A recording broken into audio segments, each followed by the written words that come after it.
Hello. I love that you always start it the exact same way. Welcome. And I never say anything. Hi. That's why I turned to you tonight. Yeah. Hi. Say something. Hi. Hi. We're talking about screens and phones tonight, and because it's summertime and because we are wanting to live and really define, I think, who we are as a family even more so. Well, I think we're realizing how much of a hold screens have over us. Okay, let me speak for myself. How much they have over me. And I'll start by telling you why we're even talking about this tonight. And it's because about, a week ago, maybe, I realized I was starting to live, I use 2 social media apps. So I'm going to talk about me, and then you're going to talk about you, okay? Yeah. Can we talk about that? You talk about you. Okay. I use 2 social media apps, Instagram and Facebook, and that's it. But I do use them. And I was realizing how much my thoughts were consumed with what was happening online and not in my real life, like my actual real life that I live. I was thinking about people I was following online that I've actually never even met in person. I was thinking about, like Instagram stories, for example. And this is not, I just want to preface this by saying, this is absolutely nothing, this is my experience. This is how I have been struggling. This is nothing to say of what people should do or shouldn't do. Is that what I'm like? I don't even have answers. We just want to bring up the conversation because I think it's a really important one. Oh, it's freezing. Hi, Arlene. That's too bad. Does anybody else see us freezing, or is it just maybe refresh your page, Arlene, and see if that helps? Sorry. Anybody else see us freezing? If not, I see Rob, you're on. Can you let us know if we're freezing? If we are, we might need to reshare. I'll just keep talking. Go ahead. No, Tasha. Thanks, Tasha. The irony is that we're talking about this while we're on social media and we're on screens, which I think says to the point, okay, awesome. Thanks, Emily, Tasha. Hi, Michelle. But to say that this is not an all good, all bad, black and white issue. I think this is a really gray issue, and we're all navigating it together as it literally a new generation. We've never had to do this before. Generations past have not had this impacting their daily life. And so I just found that it was literally impacting my daily life. And maybe this is we were talking about this real briefly before we went on, because we really haven't talked about this, except to say that social media on screens is my issue. You're telling me things that I didn't even know about you, so. And yours would be? Well, mine's work. I mean, mine's email. I mean, if you look at my email client, it is more than any other app of the entire day. That one's besides definite. Email, what's your other one that I'm thinking of? Oh, for sure, ESPN. ESPN. Right? Anyway. Yeah, so anyway. So we've been having these, I don't know, maybe internal struggles, and I'm realizing it's something that wasn't going away. And so what I chose to do is I actually deleted my social media apps from my phone. I haven't deleted my accounts or anything like that. And I was just shocked to see how different my daily life was without them. And that I was starting to be more present in my actual life, like the life that I actually live, versus worrying about what other people are posting online and the comparison game, which I think, do we all struggle with this, or this is more of a female issue? I don't know. I don't know what you're talking about. Okay. I would say from a comparison, I'm trying to think where that would come into play. Comment, post, like something. Would you say, if you're a woman watching, is comparison on social media something you struggle with? Like, you watch someone's, I don't know, Instagram stories, Facebook, whatever other ones you do, and do you get off there feeling like, oh, like less than? You're comparing yourself to that person, or just them in general? I would say for me, if I had to do a female issue, Emily, yeah, okay. I would say if it had to do for me, if the comparison thing came into play at all for me, It might be career-wise. I might be seeing somebody do something, or but lately it's more been vacations. Like if I see a family going on vacation, and they're going to a great destination, I'm thinking to myself, well, if I'm sorry, I was reading some comments there. Thanks, Julie. Yeah. I'm thinking to myself, well, I want to make sure that I'm starting to do a better job with my family, Yes. prioritizing vacation, prioritizing things. So, from a Tasha just said, not consciously, but I absolutely feeling like my overall happiness is less than that of what I see others on social media. Well, exactly. Oops. What'd you do? I just made them go away. Sorry. Okay. No. You did it again. Okay. Here, But make them go up. that's what I was trying to do. Yeah. Oh, there we go. It keeps freezing? Yeah, somebody keeps Sorry, saying that Stephanie. too. I don't know I would why just say it's doing refresh that. the page or something. I'm not sure why it's freezing like that. So for us, and I think this is important because the phone certainly has my attention. It's not that the phone doesn't have control over me or that I'm not going to it. In fact, and I should have brought it out, I recently just got the Light phone, which is a phone that only holds 9 phone numbers. Yeah. It does no data, it does no texting, it does nothing like that. And you can only call out, I mean, if you have them memorized, you can call more, but you only have 9 numbers programmed in there. And a lot of those are our babysitters and that kind of thing. And so if we're on a date or we're out, and I don't want my phone push notification and doing all that stuff, I want to live my life with my kids. I want to live my life with my wife. I want to be present with it's going to sound very new agey, but with nature. I want to be able to see the trees. I want to be able to, enjoy the water. I want to be able to enjoy my life without push notifications and dings and feeling like this owns, like I'm owned by this. And I think that's the thing. And this is a phrase that I often hear is anything you cannot fast from owns you. And the question would be, does this own you? Can you fast from it? Can you put it away? Or do you own it?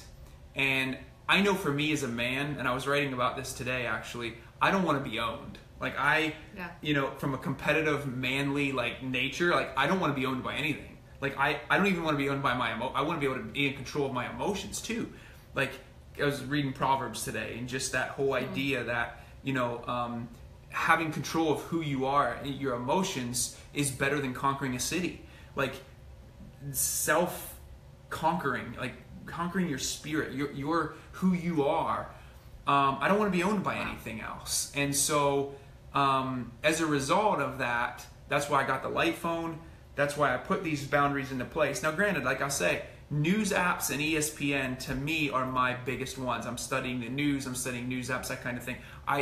In fact, there will be a day it goes by and I'm like, oh man, I should have been on Facebook today because of what we do, because of interacting with you guys and that kind of thing. I need to be on it more often.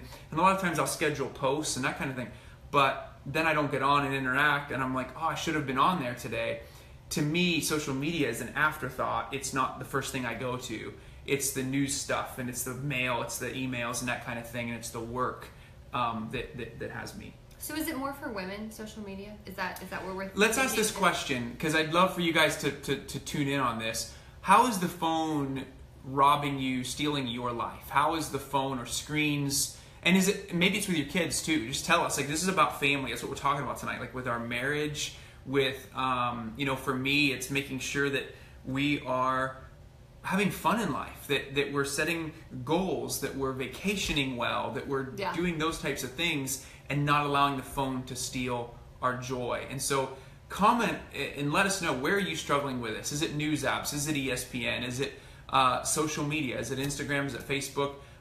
Where do you find yourself wasting time on the screens? And I think this is another important question. Do your kids ask you to get off the screen? Yeah. Are your kids saying put down the phone?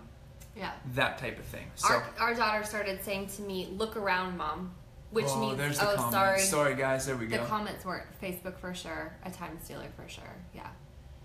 Keep going. Go ahead, our kids. Well, our kid. I mean, my phone is recording this right now, so I can't hold it. But she'll be like, she sees this, me like this, and she'll say, "Look around, Mama. Look around," meaning look around your phone and see me. And that's when I started to realize how often I was on it totally unconsciously, like someone else had said earlier. it's not a conscious thing. I don't think we have any idea. Facebook for sure. Put down the phone. I know, Julie. And so we just want to bring up the conversation because I think, just like you said, the more aware we are of it, for me, like, I think part of me reclaiming my life was deleting those apps from my phone for right now. Will it be forever? No. I mean, will I add them back? I'm sure I will. You need to.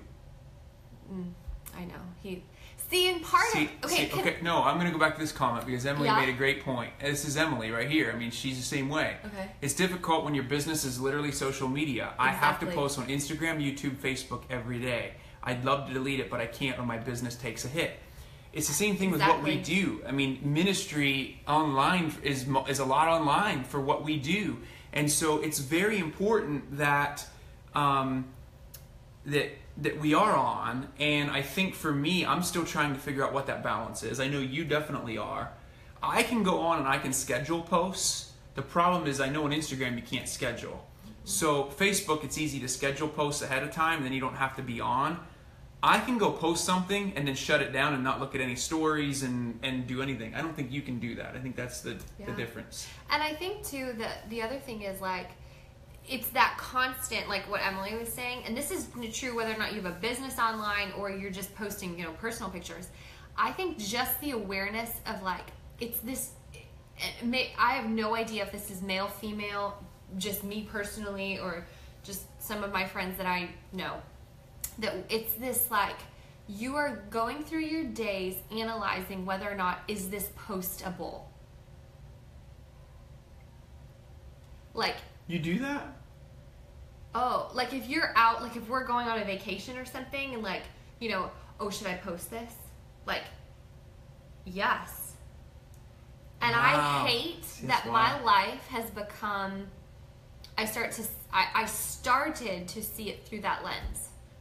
And you don't even post that much. That's what doesn't make sense. I know. And you know why? I think for me is I made office hours and stick to them for my social media life. That's a great idea, Stacy. But I think I don't think we talk about this, though. That's my point. Like, I don't think people talk about the fact that they... Keep going. Okay. I don't think people talk about the fact that how much time and effort people are putting into the pictures they post, the really well-worded, comments, or what's the word? Posts, with the post or whatever. And it was taking me far too much time, like more time than I'd like to admit, to, like, craft a post to portray a life that you want to portray online. Because that's what you're doing. I mean, you're cultivating an image online that There's your fake book that everybody says. Yeah.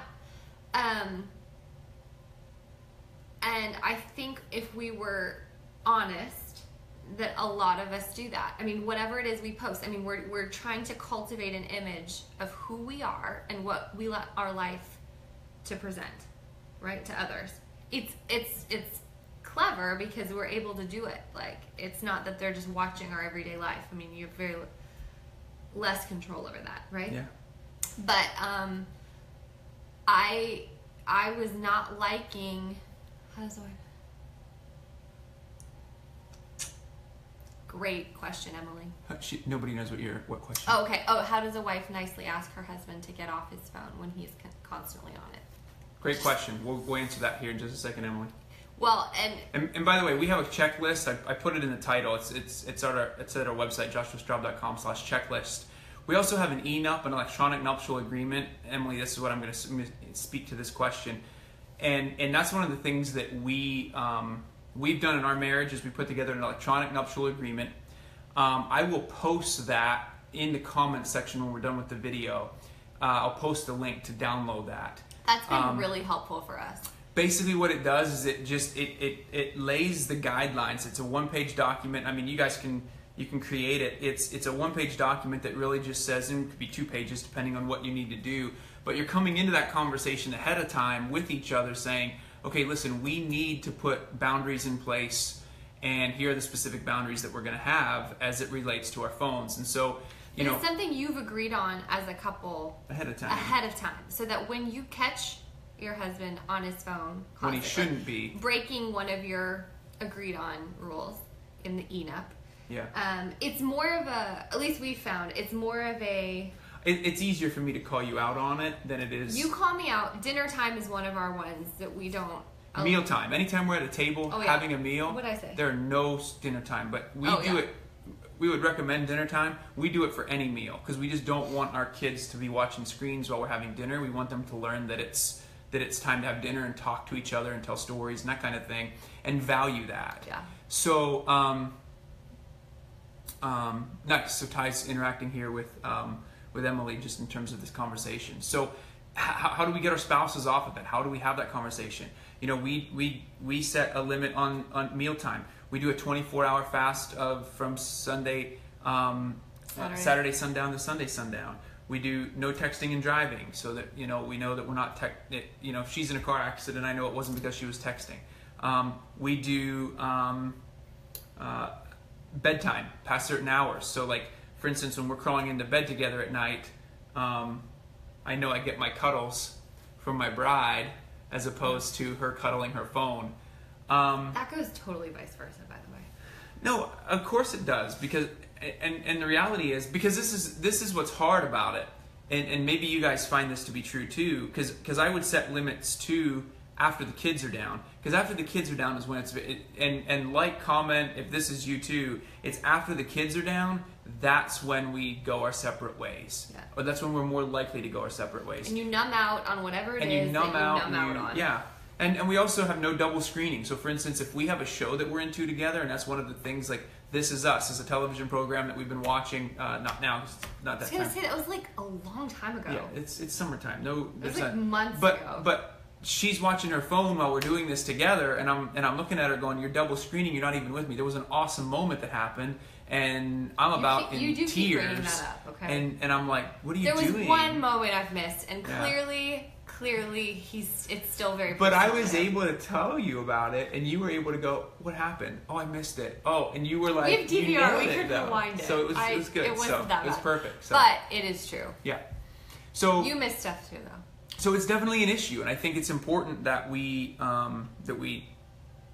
set an ENUP. I'll put the link in there so you guys can download the electronic nuptial agreement. And that's great. Okay, so yes, for marriage, that is fabulous. Yeah.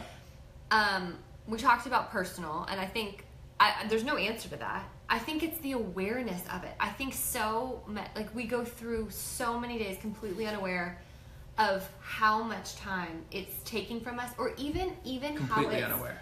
How it's impacting our, like, emotionally. Yeah. We don't know that.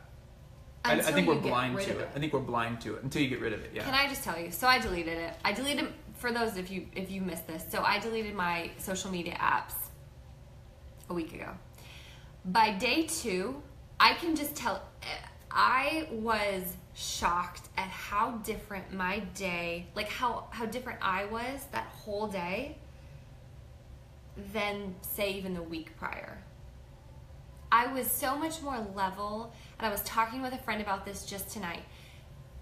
And you know the research, so maybe you can speak to this. Especially for social media, same for ESPN. It's constantly, like, we have these 24-hour news cycles now. It's like another hit, another hit, another hit. Like, literally like a hit, right? Because it's impacting our brain like drugs. It's increasing dopamine in the brain. And so I think... By the way, giving an iPhone or giving a phone to a 12-year-old is like giving them cocaine.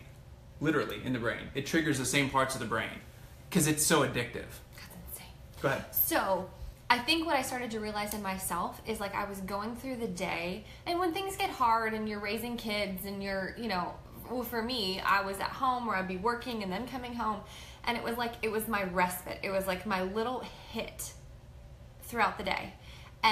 But, with even, like, Instagram stories, I mean, Facebook, you realize you never get to the end.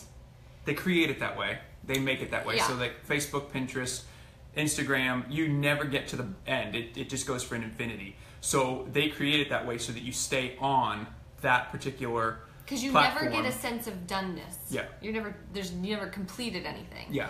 And so I think I just realized I was going to... It creates a state of insufficiency, is really what it's called in the research. Which... It's a state of insufficiency. You're not feeling sufficient. Like you haven't completed. But I think that goes even beyond what you were just saying. I think you feel insufficient. Yeah. That's what I'm saying. And I think that's part of it. In each of us. Yes. So what does that look like for you? level. So tell me what that looks like for you. You told me that your one day that you deleted those 2 apps, you felt completely different than you had the week prior. What did that look like? It's kind of stayed the last very 4 tangibly. days. What does that look like? What did that look like for you? What has that look like? Emotionally, I was a whole lot more stable. Can I tell you, I was so much more present in my day, in my life, in my real actual life here, and that's when we decided to have the Father's Day party, just spur of the moment, because it was I don't know, I just had the headspace to think of something. Monday night, fun. I came home from the gym and there was balloons and there was a party for me for Father's Day, so it was pretty nice. And because he was gone for Father's Day. I'm turning this so you can see our little balloons on our kitchen table right there. Didn't see it. Anyway, did I feel withdrawal? Not a bit, Ty. Is that weird? Not a bit. Now, partly it could have been because I was kind of overdosing. I never knew this about you. You're telling me things tonight that I just didn't realize. You were also gone. You were away. So you were overdosing while I was gone? Maybe. Oh. I don't know. I don't know if that was it. I just started to notice it more. It was just being more aware of it. But it was funny. Literally no withdrawals whatsoever. It was a peace. It was it felt like one less thing to do, to manage, and now I'm talking partially because what we do is online, so that there is almost I feel a sense of duty, I have to post things or have to stay up, so that could be different. But I think it felt more like a vacation.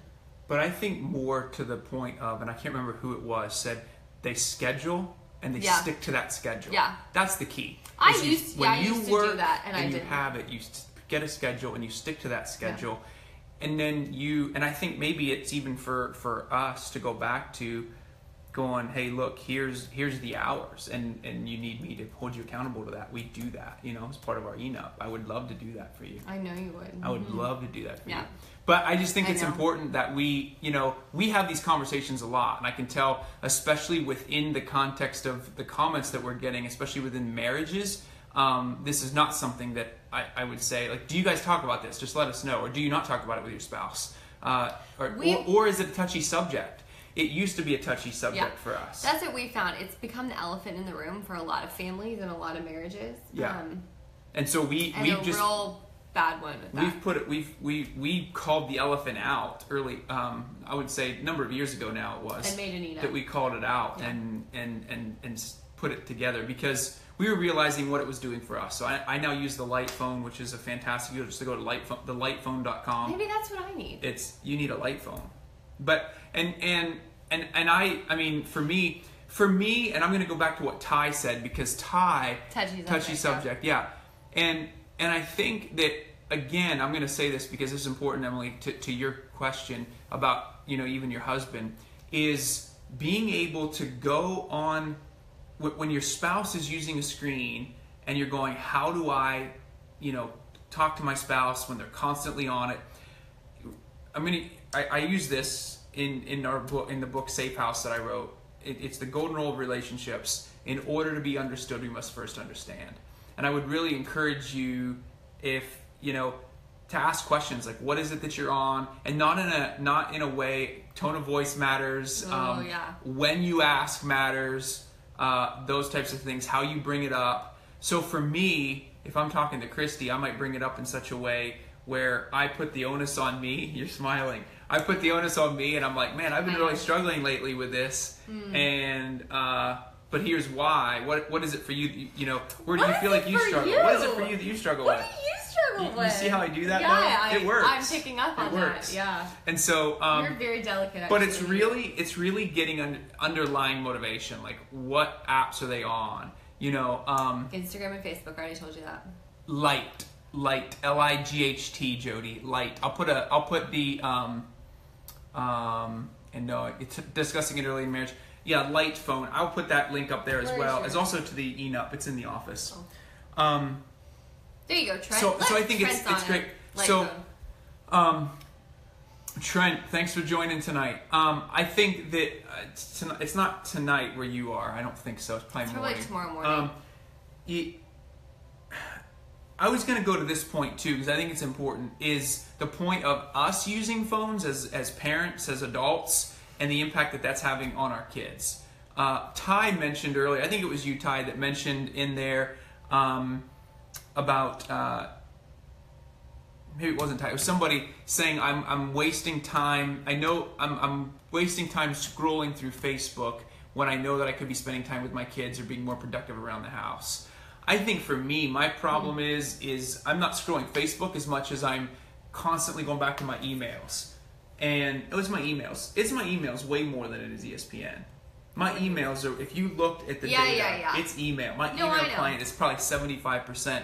And there might not even be any new emails coming in. I'm just flipping through because it's my to-do list. Email though, they're like, why hasn't he responded to me? I know, exactly. If he's on it all the time. Doesn't mean I'm responding. It just means it's my to-do list. You have like 5 email addresses to keep up with too. And so what I'm doing then is, for me, it's productivity in the house too. I'm doing the dishes. I'm loading the dishwasher. I'm taking out the trash. This was just tonight. I had the kids by myself. And I'm realizing that I'm doing these things, and in my brain, I have to do these things in order to then be present. That they have to be done first. And so for me, it's productivity in a lot of senses. You know, it's like, the house has to be look a certain way, or it has to be a certain way in order for me to be present. And I was present tonight, and I feel like, you know, I spent a lot of time with the kids. But what is it? What is it that's pulling us away? Because it is something I struggle with. And I wrote a blog called The Powerful Influence of Secondhand Screen Time on a Child's Brain.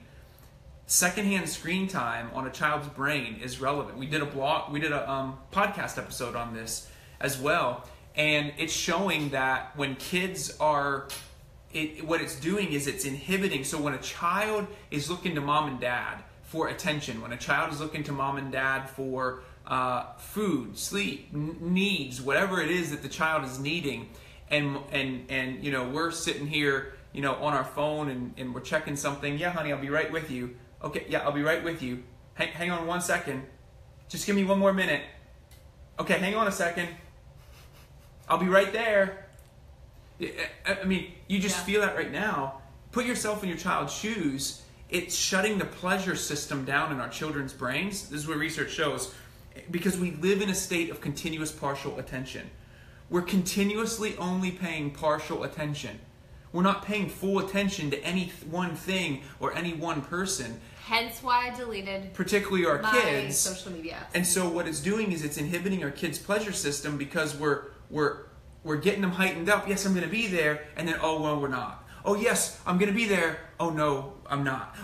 And so it's literally increasing anxiety in kids. And there's a lot of research that's now showing that where the generation of kids who grew up with phones, the millennial generation, were more of a narcissistic, self-centered kind of generation. Now, Generation Z, the research is showing that screens are actually causing depression. It's not narcissism, it's depression. And so what I was just talking about. So it's, I think it's critical. I think, and increased anxiety. I mean, we have a friend, we had a podcast released today with Sissy Goff and David Thomas on this very thing. They wrote a book called Are My Kids on Track? And she told us, they're counselors at Daystar Ministries, and she told us that pretty much every single child coming in, 16 and 20 kids coming in today, is coming in for anxiety. Yeah. And by the way, that's the Dr. Josh and Christy podcast, and that podcast episode that just released today is a really good one. So if you have children, they are incredible. Trent, great point. I'm not advocating for deleting Facebook and Instagram. I'm advocating for being able to balance it. I'm not advocating for people to delete it either. Yeah. I'm saying I need to find the balance for me. And if it's not good for me, like I have to take steps. You were just talking about this. If something owns you, I mean, it's taking that step up to say like, you will not. I don't know how you... I just want to see what this says. So important, and I'm at a point of recognizing how much it's an issue. I withdraw without it. I'm very much of a sufficient wife and mom, using it only at nap times. Yeah. Actually, I can't read the rest of your. It says partial attention is, but I can't. I'm sorry. I'm gonna have to. I'm gonna have to respond to you because I can't see it. It's not allowing me to see it all. Yes, Wendy, we will give you a podcast, a link to the podcast, joshuastraub.com/our podcast. But I will put it up there for sure. Season 1 ended today. It was 20th episode. Season 2 will pick back up the first week of August. Yeah, we just got through 20 episodes. Pretty good, right? So I didn't know there was 20. Season 2 is going to have some amazing guests as well. In fact, we're having David really Thomas and Sissy Goff back on in Season 2 to talk about going back to school and social milestones of our kids and that kind of thing. So it's going to be fun. There's some other cool guests coming on too, but I don't want to say them. Too, but we got to get them in the can first. Just in case something happens. They're scheduled. Yeah. We got some really great guests coming on. Certain times. I'm excited about it. So yeah, check out the podcast if you haven't. We talk about all these things. We're talking about secondhand screen time. We've talked about that in Season 1. Yeah. So it's a little more organized and formal than our conversation than Facebook right Live here. Tonight. Yeah, we definitely. Because we're talking about this just because this is what's on our brains right now. Well, it's what's on. It's not just on our brains. It's what you're dealing with, and it's what you are talking to a lot of other women and moms who are dealing with it. And maybe it is mom. Maybe it's summertime. The kids are home. There's a lot more empty time, maybe. And it's like we just go back for that hit, like on our phone, like just, you know. Is that a good way to describe it? I mean, that's totally exactly how I felt. Like, it's totally a drug. Oh, sorry, guys. No, keep going. Okay. I guess I just feel like it's something that we've got to keep talking about because it's just become such an accepted part of our culture. So they're talking about it becoming idols. Yeah. Something that when I'm bored or when I'm worried or I'm burdened about something, it's something I turn to. So I taught an addictions course to college students. I think I had an addiction. And so one of the activities that I gave them, and I do a talk on this called Missing Out, and the whole idea that we're missing out in life. And one of the assignments that I give these students at the very first part of class is to write down the one thing, and I'm going off of your comment. Whose comment is that? That is Jody. I have them write down the one thing that they turn to when they're hungry, angry, lonely, tired, and bored. Because it's in those moments that we tend to that addicts turn to their drug of choice. And every single one of us has an idol. Every single one of us has something that we turn to when we're hungry, angry, lonely, tired, and bored. Tonight, after this is over, 99% chance I'm going to jump on ESPN because it's just something I'm going to want to do. I'm going to want to check the sports news for the day. I'm going to want to check my fantasy baseball because it is my one pleasure thing that I love doing. That sounds like your life is so terrible. That you have your one thing. Like I like sports. I like sports. The rest of my life is so hard, and this is my one. You know, and so so what I do is have the students write that thing down, and then I ask them to fast from it for the entire 16-week semester, and use a journal to write down in that journal when they relapse, when they have triggers to want to use it. And to Christy's point about emotions, I would really encourage, if this is something you are struggling with, keep an emotion log. We have a course called the Screen Balanced Family that we use, and in it we have an emotion log for when you're on your screens and when you most are drawn to want to go to it, and when you're most susceptible to being on there a long period of time, when you're susceptible to wasting time on it, those types of things. And so I would really encourage you. Mallory, yes, social media is the pulse of your business, but you got to find a balance. And I think that's the hard part for folks like us is how do you find that balance? Where do you find it at? And I would just really say this, keep that emotion log. What is it that's really drawing you into it, and how can you begin to own it rather than it owning you? Yeah. But also how you feel when you get off.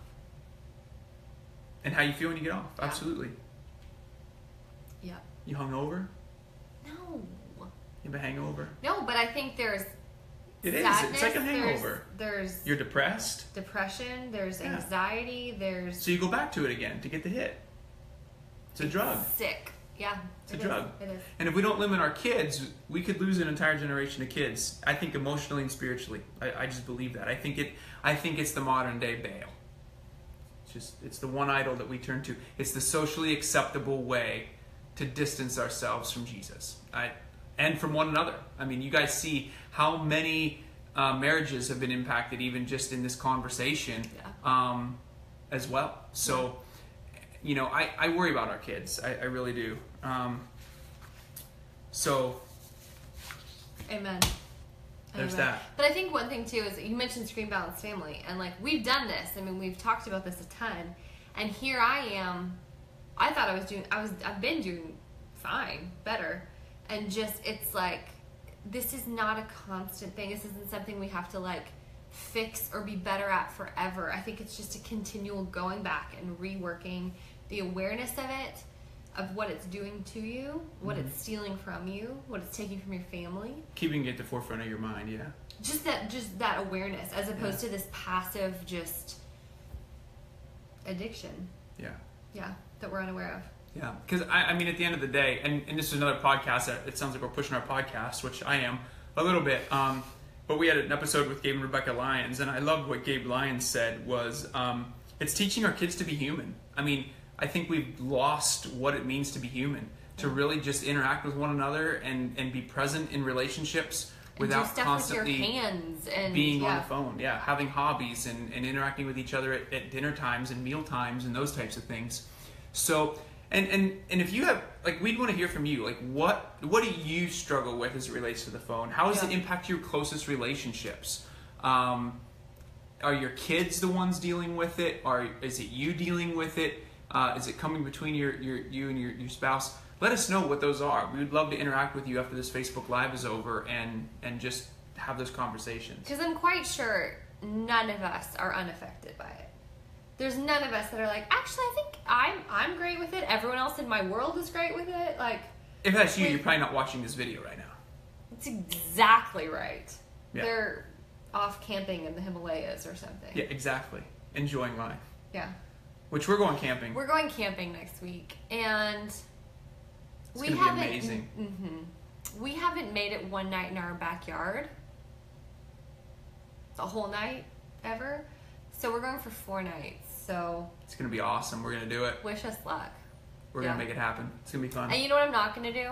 I'm not gonna post about it. Don't post about it. That's what I'm saying. The freedom I might post for me, about it. Okay, you can. I can post about it. The freedom for me of not feeling like it's just. I literally posted something on my personal Facebook page, my private Facebook page. We were on an episode of Focus on Family not long ago. I posted that. I shared that on my personal Facebook page. It was the first time I posted something on my private page in 6 months. Is that what it told you? Yep, 6 months. And then I got a notification last week that said it's been 2 weeks since you posted anything on your Facebook page. You might want to post something soon. Your friends are waiting to hear from you. And I'm thinking, they're probably not waiting to hear from me, but... Exactly. Yeah. We do most of our interaction here on the Dr. Josh and Christy page, so interact with us here if you like the page and that kind of thing. That feels less, So anyway. We're going to go tonight. I'm going to pray for each one of your families, and we're going to continue these conversations. So, and I'll post those comments up there so you can have those. So, God, I just want to thank you for this time tonight. Thank you for this conversation. Ask, Lord, that you would bless every family represented, and especially for the kids. God, that every single one of these children represented tonight would come to know you, love you, and serve you. It's in Jesus' name we pray. Amen. Amen. All right, you guys, have a great night. We'll talk to you later. Bye.